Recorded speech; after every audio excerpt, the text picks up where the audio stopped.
now we're missing screws, we're missing parts. Jess, I need you to help me. Right now, we're totally dead in the water. I gotta get it here. And we have this massive install, this big, beautiful 165.6 frag tank going up, and we can't do nothing. So we're supposed to be installing this Friday, and now we gotta call up the customer up and say, yeah, I'm sorry, sir. The whole stand is missing parts and pieces, and we have to get you another.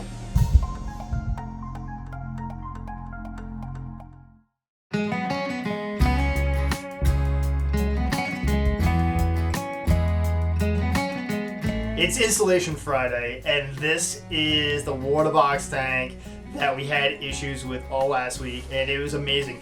Jess from Waterbox got this stand out to us as fast as possible. It arrived late Wednesday night. We're lucky to have Boyer be able to put the whole stand, everything together yesterday. We talked to the owner. He knows what we're coming into this morning. Like right at the final line, we're just about making it. And now we're gonna send the whole crew out there to install this Waterbox 165 Lagoon style tank. Today is the day. It's finally here. This 165 frag from Waterbox is finally going out. We are down to the last final wire, and today it's getting installed. This gentleman has been waiting patiently. We're gonna install that tank today. So let's get in the van, or I should say U-Haul, and go make something beautiful. Let's go.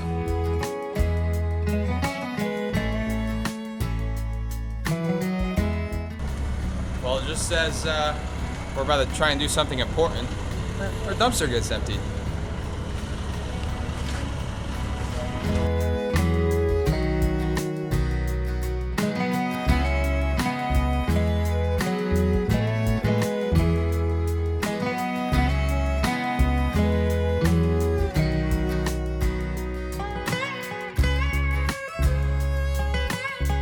The hardest part is over.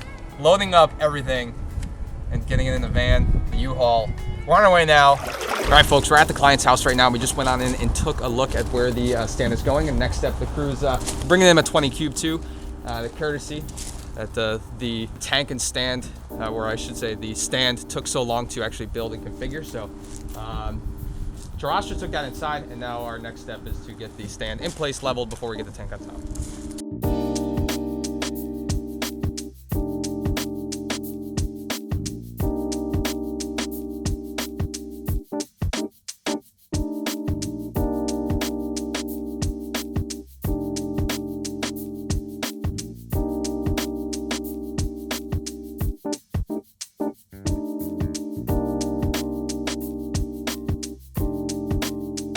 Right now, guys, the team is inside working on leveling the stand. It's the most important part within the aquarium, especially a rimless aquarium. You need to make sure that is completely level.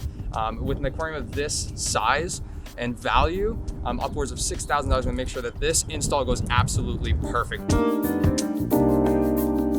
That's the fun part. Time to get the glass in.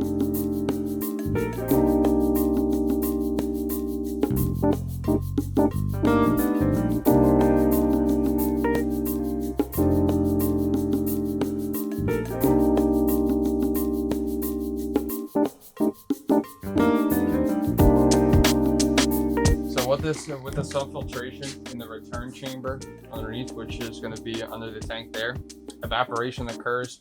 It occurs from the tank, but you don't notice it in the actual display itself. It evaporates from where the return pump is. So over time, the return pump, there's only about maybe a 6x6 space of water that evaporates down. Over time, it will suck air. So this is a reservoir of about 5 or 6 gallons or so of extra water that manually tops off with this device here. It has a sensor on it, an optical eye that senses when the water level is too low where the return pump is, and it will pump water from this chamber, which is like a reservoir. So it's peace of mind. So Rick only has to top off this every maybe week. It depends on how much evaporation there is, instead of making sure every day.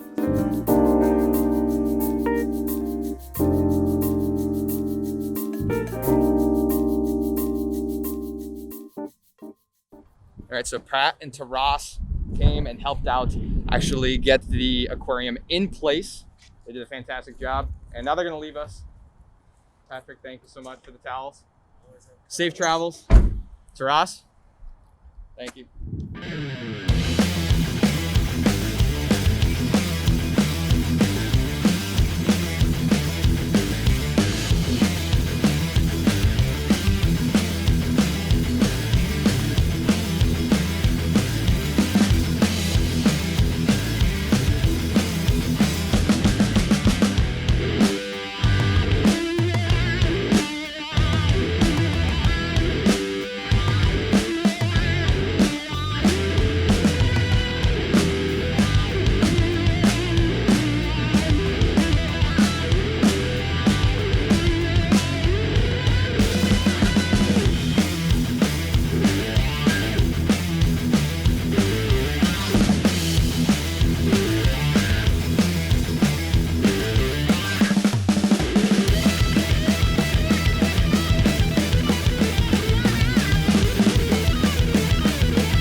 You Let were there right. be light. You were right. I saying. needed 3. Oh my God. What do you think? Joe, you're a mastermind. I love it.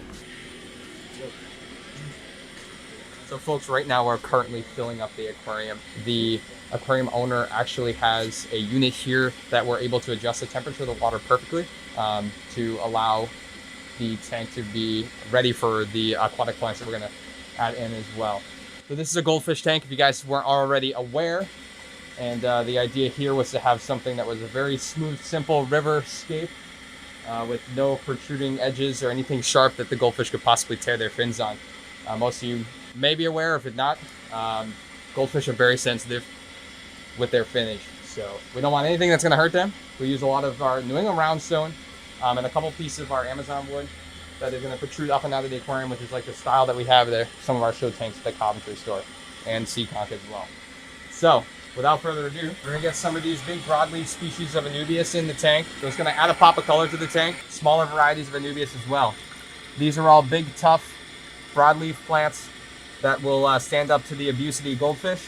And then we also have some Java fern as well. We're gonna adhere this all to the rocks with a cyanoacrylate gel adhesive. And it's gonna look pretty cool.